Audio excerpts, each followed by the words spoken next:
Por esta traición decidí dejar el feminismo. Mi nombre es Camila, tengo 27 años y durante casi una década de mi vida fui una defensora activa del feminismo radical. Creía firmemente en la lucha contra las desigualdades y las injusticias, algo que sigue siendo parte de mi esencia. Sin embargo, mis ideas comenzaron a tambalearse de una forma que jamás habría imaginado, y todo comenzó por dos personas, mi novio Gabriel, quien decidió convertirse en aliade, y mi mejor amiga Valeria, que terminó traicionándome de la forma más dolorosa. Desde los 19 años, cuando me uní a un colectivo feminista en la universidad, mi mundo giró en torno a protestas, lecturas académicas y debates sobre el patriarcado. Gabriel llegó a mi vida hace 3 años. Era alguien amable, carismático y con ideas progresistas. Aunque en ese entonces no se involucraba tanto en el activismo como yo, respetaba mis creencias, y juntos compartimos muchas conversaciones sobre cómo construir un mundo mejor. Sin embargo, hace un año, Gabriel empezó a involucrarse activamente en mi colectivo. Al principio, me emocionó verlo tan interesado en mis ideales. Incluso comenzó a llamarse aliade, a leer sobre teoría feminista radical y a participar en nuestras reuniones. Pero rápidamente noté algo extraño. Sus intervenciones en los debates eran exageradas.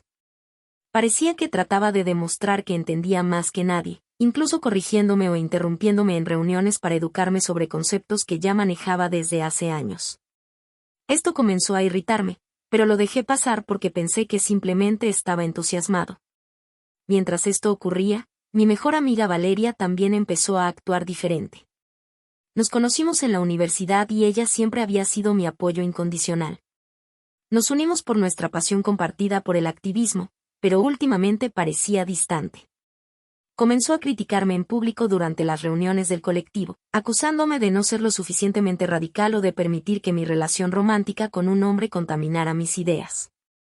Aunque al principio traté de hablar con ella, sus comentarios se volvieron cada vez más hostiles. Una vez incluso insinuó que mi relación con Gabriel era una muestra de internalización del machismo, lo cual me dolió profundamente. El golpe final llegó hace 2 meses. Gabriel y Valeria comenzaron a pasar mucho tiempo juntos, bajo el pretexto de organizar eventos para el colectivo. Noté que ambos me evitaban durante las reuniones, e incluso sus redes sociales estaban llenas de fotos de ellos trabajando juntos. Traté de ignorarlo, pero mi intuición me decía que algo no estaba bien. Finalmente, una compañera del colectivo me confesó que había visto a Gabriel y Valeria besándose después de una reunión. Mi mundo se derrumbó en ese instante. Confronté a ambos al día siguiente.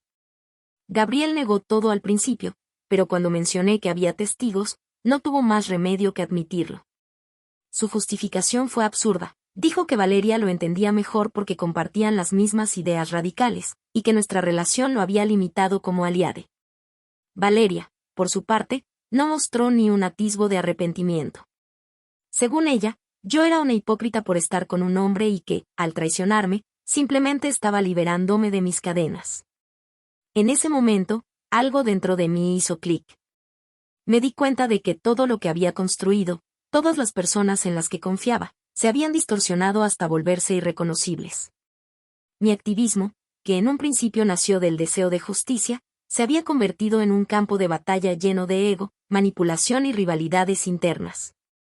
Gabriel y Valeria no eran las únicas personas tóxicas. Me di cuenta de que muchas de las dinámicas dentro de mi colectivo estaban plagadas de hipocresía. Tras la traición de Gabriel y Valeria, me sumí en una mezcla de dolor, enojo y confusión. Todo en lo que había creído y las personas que consideraba pilares en mi vida habían resultado ser una farsa. Lo peor de todo no era solo la traición romántica, sino el hecho de que ellos justificaron sus acciones bajo la bandera del activismo. Esa excusa me dejó helada, porque puso en evidencia cómo los ideales que defendíamos habían sido pervertidos para legitimar sus actos egoístas. Después de confrontarlos, decidí alejarme del colectivo por un tiempo. Al principio, me sentí como una desertora, como si al tomarme un respiro estuviera traicionando la causa. Pero necesitaba espacio para pensar, para entender cómo había llegado a este punto y por qué las personas que más amaba habían usado mis propias creencias en mi contra. En ese tiempo, empecé a reflexionar profundamente sobre mi vida y el feminismo radical. Me di cuenta de que, aunque había empezado con buenas intenciones, mis ideas se habían vuelto rígidas y absolutas. Había dejado de cuestionarme a mí misma, de escuchar otras perspectivas, y me había encerrado en un círculo donde el nosotras contra ellos era la norma. En ese entorno, el simple hecho de amar a alguien que no compartiera exactamente las mismas creencias era considerado una debilidad. Mis reflexiones también me llevaron a pensar en Gabriel y su conversión en aliade. Lo que en un principio parecía un gesto noble resultó ser más bien una fachada. Gabriel no quería igualdad ni justicia, quería validación y protagonismo. Usó el feminismo como una forma de alimentar su ego, de sentirse superior a otros hombres y, al final, incluso a mí. Lo que más me dolía era que yo misma había alentado su participación, creyendo que estaba haciendo algo positivo. Pero ahora entendía que no todos los que se suman a una causa lo hacen por las razones correctas. Valeria, por otro lado, era un caso más complejo. Su traición me hirió más profundamente porque durante años había sido mi confidente, la persona en la que más confiaba. Su capacidad para justificar sus acciones bajo la bandera del feminismo radical me abrió los ojos a algo que no quería admitir. Algunas partes del movimiento habían perdido el rumbo. En lugar de buscar la justicia, muchas personas lo usaban como una herramienta para atacar, manipular y controlar a otros, incluso a las mismas mujeres. La soledad de esos días fue abrumadora, pero también liberadora. Por primera vez en años, me permití cuestionar todo lo que daba por sentado. Empecé a leer libros y escuchar perspectivas que antes habría descartado automáticamente por considerarlas enemigas del feminismo. Esto no significaba que estuviera renunciando a mis valores, simplemente quería encontrar un equilibrio, una forma de defender la igualdad sin caer en el dogmatismo que tanto daño me había hecho. Durante ese proceso, me encontré con historias de otras mujeres que habían pasado por algo similar. Una de ellas, en particular, me impactó profundamente. Hablaba de cómo el feminismo radical la había alejado de su propia familia y cómo, al reevaluar sus creencias, había encontrado formas más saludables de luchar por sus ideales. Su historia resonó tanto conmigo que decidí escribirle un correo. Su respuesta fue cálida y llena de comprensión. Me dijo algo que nunca olvidaré: el feminismo no debe ser una prisión, debe ser una herramienta para liberarnos. Pero la verdadera libertad comienza cuando te permites ser crítica, incluso con las cosas que más amas. Esa frase marcó un antes y un después para mí. Primera actualización. Pasaron unos meses desde que me alejé de todo, de Gabriel, de Valeria, del colectivo y de las redes sociales que giraban en torno al activismo. Mi vida era un silencio incómodo, pero necesario. Durante ese tiempo, me concentré en sanar, en entenderme y, sobre todo, en encontrar un camino que no estuviera contaminado por las traiciones que había sufrido. Empecé terapia, algo que siempre había menospreciado porque creía que todo estaba en mi cabeza y que las conversaciones en el colectivo eran suficientes para abordar cualquier problema emocional. La verdad es que nunca lo fueron. Con mi terapeuta, descubrí que gran parte de mi apego al feminismo radical había venido de un lugar de miedo, miedo a no encajar, miedo a que mi voz no valiera nada en un mundo desigual, miedo a no ser suficiente. Esa ideología había sido, en muchos sentidos, una armadura para protegerme del dolor del mundo exterior, pero también me había aislado del mismo. Fue en ese proceso de autodescubrimiento que decidí enfrentar una pregunta que llevaba tiempo evitando: ¿qué haría con Gabriel y Valeria? Había bloqueado a ambos en todas partes, pero no podía ignorar que, por más que quisiera, ellos seguían siendo parte de mi historia. Necesitaba cerrar ese capítulo de forma definitiva, no solo para seguir adelante, sino para recuperar el control de mi vida. Lo primero que hice fue escribirles cartas, aunque nunca planeé enviarlas. A Gabriel, le expliqué cómo su alianza no había sido más que una forma de alimentar su ego y justificar comportamientos tóxicos. A Valeria, le detallé cómo su traición había destruido mi confianza en ella y en el movimiento que compartíamos. Fue liberador poner todo en papel, incluso si esas palabras jamás llegarían a sus destinatarios. Pero la verdadera sorpresa llegó cuando, una tarde, Gabriel apareció en mi trabajo. Había dejado de esperarlo, pero allí estaba, con una expresión entre arrepentida y altanera, como si quisiera disculparse pero sin dejar de lado esa superioridad moral que tanto lo caracterizaba. Me pidió que habláramos y, aunque mi instinto inicial fue negarme, decidí escuchar. Su disculpa fue un desastre. Me dijo que se había dejado llevar por su deseo de apoyar a Valeria en su lucha personal y que había cometido un error. Pero nunca admitió que lo que hizo fue cruel, ni mucho menos que lo hizo porque quería el protagonismo que ella le daba. Me pidió otra oportunidad, como si pudiéramos retomar las cosas donde las habíamos dejado. Por primera vez, no sentí dolor ni enojo. Solo sentí lástima por él.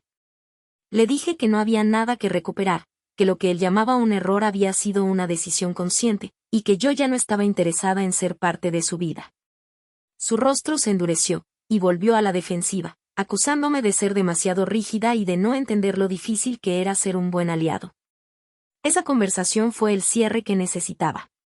Cuando se marchó, sentí que una gran carga desaparecía.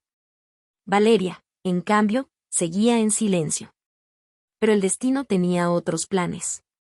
Unos días después, una amiga en común me envió un mensaje para avisarme que Valeria había publicado una carta abierta en redes sociales. En ella, admitía lo que había hecho y pedía disculpas a quienes hubiera lastimado. Aunque no mencionaba mi nombre, sabía que iba dirigida a mí. Al principio, no sabía qué pensar. ¿Era sincera? ¿O era solo un intento de limpiar su imagen? Decidí no responder. No quería ser parte de su espectáculo público ni darle la satisfacción de saber que había leído su mensaje. En esos días, algo curioso comenzó a suceder. Mi relación con mis padres, que había estado distante debido a nuestras diferencias ideológicas, comenzó a mejorar. Al tomarme un descanso del activismo radical, descubrí que podía hablar con ellos sin pelear, que podía escuchar sus puntos de vista sin sentir que traicionaba mis valores. Incluso mi madre, que siempre había sido crítica con mi forma de pensar, se mostró orgullosa de que estuviera trabajando en mi crecimiento personal. Sin embargo, la mayor transformación fue interna. Dejé de definirme por una ideología y comencé a buscar quién era yo fuera de ella. Esto no significaba que renunciara al feminismo, pero sí que ahora lo veía como una herramienta, no como una identidad. Pasaron unos meses desde que todo colapsó a mi alrededor, la traición de Valeria, la farsa de Gabriel, y mi propia desilusión con el movimiento al que había dedicado tanto tiempo y energía. Fue como caer en un abismo silencioso, pero paradójicamente, ese silencio fue el primer paso hacia mi recuperación. Me mudé a un pequeño departamento que no compartía con nadie. Era la primera vez que vivía sola, y al principio fue aterrador. Las noches eran especialmente difíciles. A veces, mientras el ruido de la ciudad disminuía, me encontraba reflexionando sobre las decisiones que había tomado y cómo había permitido que otras personas dictaran mi identidad. La soledad era un espejo que reflejaba todas mis heridas, pero también fue mi primer aliado en el proceso de sanación. Comencé a evitar las redes sociales, no solo porque eran un recordatorio constante del drama, sino porque también me di cuenta de cuánto había moldeado mi vida para ser vista y validada por los demás. Fue doloroso aceptar que gran parte de mi activismo no venía únicamente de una pasión genuina, sino también de un deseo de aprobación. Había construido una imagen de mí misma que dependía de likes y comentarios, y cuando todo eso se desmoronó, no sabía quién era realmente. En el trabajo, me enfoqué como nunca antes. Mi jefa, quien siempre había sido amable conmigo, notó mi cambio de actitud y me ofreció un proyecto importante. Era una investigación para una ONG que no estaba afiliada a ningún movimiento radical, sino que se enfocaba en ayudar directamente a mujeres en situaciones vulnerables. Fue irónico que mi trabajo, que siempre había sido una obligación más que una pasión, se convirtiera en mi refugio. Allí encontré un propósito más tangible y menos politizado. Mientras tanto, en terapia, mi psicóloga me ayudó a desentrañar las dinámicas tóxicas que había permitido en mis relaciones. Me di cuenta de que Gabriel no había sido mi primera pareja manipuladora, pero sí la que mejor había disfrazado sus intenciones. Con su fachada de aliado feminista, había explotado mis inseguridades para controlarme, siempre bajo la apariencia de estar apoyándome. Lo más difícil de procesar fue mi relación con Valeria. La consideraba una hermana, alguien que había estado a mi lado en los momentos más complicados. ¿Cómo había llegado a traicionarme de una manera tan cruel? ¿Cómo había permitido que una ideología compartida se convirtiera en una competencia de egos? Entender que ella no había actuado desde el amor, sino desde un deseo de poder y protagonismo, fue devastador, pero también liberador. Un día, mientras revisaba mi correo, encontré un mensaje inesperado. Era de otra exmiembro del colectivo. Me dijo que también había tenido problemas con Valeria y que había decidido alejarse hace años. Según ella, Valeria tenía una tendencia a manipular y dividir a quienes la rodeaban. Esto no me sorprendió, pero sí me hizo darme cuenta de que no era la única víctima de sus intrigas. Decidí responderle, y lo que comenzó como una conversación casual se convirtió en un intercambio profundo sobre nuestras experiencias. Hablamos de cómo, aunque el feminismo radical nos había dado una voz al principio, también nos había atrapado en una burbuja de rigidez y exclusión. Ambas coincidimos en que los ideales no deberían ser herramientas de control, sino de liberación. Durante esos meses, también empecé a construir nuevas amistades fuera del activismo. Era como descubrir un mundo completamente nuevo. Gente que no vivía para las etiquetas ni para los debates interminables en redes sociales. Gente que simplemente quería vivir, trabajar y ser feliz. Estas conexiones me hicieron darme cuenta de cuánto me había perdido mientras estaba atrapada en un entorno que glorificaba el conflicto constante. Pero el cierre definitivo llegó cuando Gabriel reapareció. Fue en una tarde lluviosa, frente a mi trabajo. Allí estaba él, empapado, con un ramo de flores baratas y una mirada de arrepentimiento forzado. Me pidió hablar, y aunque todo mi cuerpo gritaba que lo ignorara, decidí escucharlo. No porque quisiera reconciliarme, sino porque necesitaba enfrentar ese capítulo de mi vida de una vez por todas. Su discurso fue exactamente lo que esperaba. Justificó sus acciones diciendo que solo quería apoyar a Valeria en su lucha, pero que ahora veía que se había equivocado. Nunca admitió que lo que hizo fue una traición consciente. Incluso tuvo la audacia de culparme por haberme alejado, diciendo que no había sabido perdonar. Por primera vez, no sentí ni rabia ni tristeza. Sentí indiferencia. Cuando terminó de hablar, simplemente le dije que no tenía nada más que decirle, que nuestra relación había muerto el día que decidió poner sus intereses por encima de nuestro vínculo. Su rostro cambió de la lástima al enojo, y antes de irse, murmuró algo sobre cómo nunca encontraría a alguien como él. Valeria, en cambio, nunca tuvo el valor de buscarme directamente. Lo más cercano a una disculpa fue una publicación pública en redes sociales, donde admitía haber cometido errores y pedía perdón a quienes hubiera lastimado. Aunque no mencionaba mi nombre, sabía que iba dirigida a mí.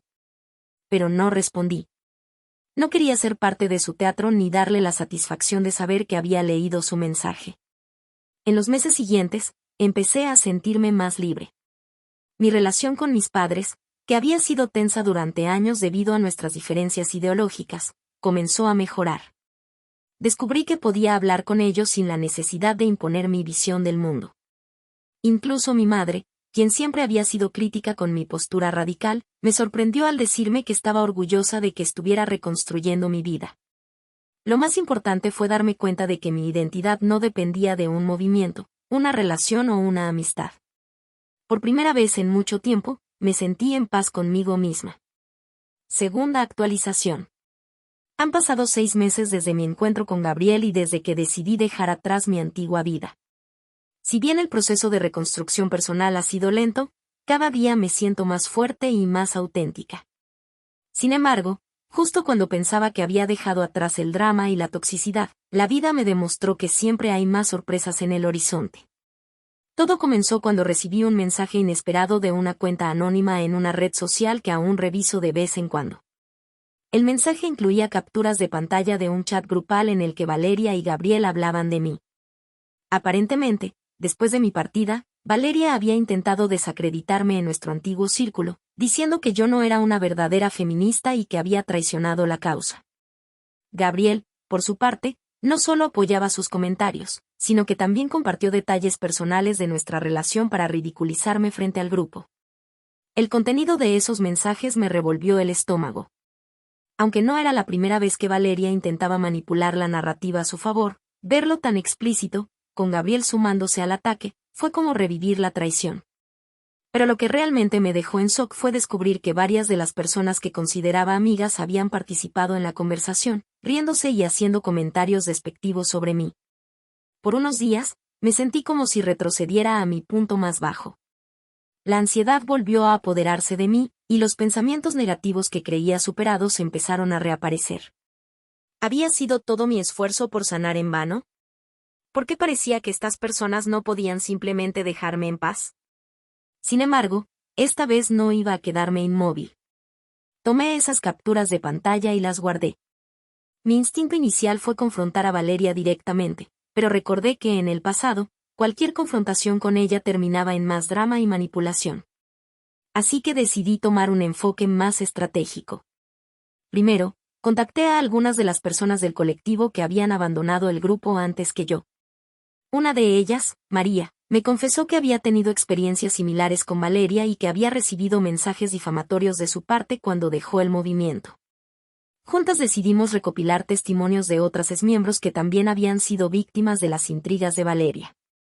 No solo queríamos protegernos, sino también exponer cómo utilizaba el feminismo radical como una herramienta de poder personal. Mientras tanto, Gabriel seguía intentando contactarme. Después de nuestro último encuentro, había bloqueado su número, pero ahora recurría a correos electrónicos y mensajes a través de amigos mutuos. Me decía que había cometido errores, que quería hacer las paces y que aún me amaba. Su descaro me daba asco. No respondía a ninguno de sus intentos. En el trabajo, mi proyecto con la ONG seguía avanzando, y cada día me sentía más inspirada por el impacto real que estaba teniendo. Mientras recopilaba historias de mujeres que habían superado situaciones de violencia y desigualdad, me di cuenta de cuánto más valioso era trabajar directamente en soluciones que encerrarme en discusiones teóricas y conflictos internos. Era un recordatorio constante de por qué me había alejado del feminismo radical y por qué nunca quería volver a caer en esa trampa. Un día, mientras revisaba mi bandeja de entrada del correo laboral, encontré un mensaje sorprendente. Era de una revista digital que quería entrevistarme sobre mi trabajo en la ONG. Según ellos, mi nombre había salido varias veces en conversaciones con otras organizaciones que admiraban nuestro enfoque práctico y centrado en resultados. Aunque estaba nerviosa, acepté la invitación. Durante la entrevista, me preguntaron sobre mi trayectoria personal y cómo había llegado a trabajar en la ONG. Por primera vez, me sentí cómoda compartiendo partes de mi historia, aunque sin mencionar directamente a Valeria ni al colectivo. Hablé sobre cómo había descubierto la importancia de construir puentes en lugar de muros, de trabajar por el cambio desde un lugar de empatía y acción, en lugar de polarización. El artículo se publicó unas semanas después, y para mi sorpresa, recibió una respuesta muy positiva. Algunas personas que habían estado distantes conmigo, incluyendo antiguos amigos, me escribieron para felicitarme. Aunque no busco reconciliarme con todos ellos, fue reconfortante saber que mi nueva perspectiva estaba resonando. Sin embargo, la parte más impactante llegó poco después de la publicación del artículo. Recibí un mensaje de Valeria. Era corto y ambiguo, pero básicamente decía que quería hablar conmigo para aclarar las cosas. No mencionaba los ataques ni los mensajes difamatorios. Tampoco se disculpaba. Solo decía que creía que debíamos trabajar juntas nuevamente. Mi primera reacción fue reírme. Después de todo lo que había pasado, ¿realmente pensaba que aceptaría? Pero luego, al reflexionar, me di cuenta de que esto era una oportunidad para cerrar el capítulo de una vez por todas. No planeaba reconciliarme, pero sí poner un punto final. Nos reunimos en un café en el centro de la ciudad. Cuando llegó, noté que Valeria no había cambiado mucho.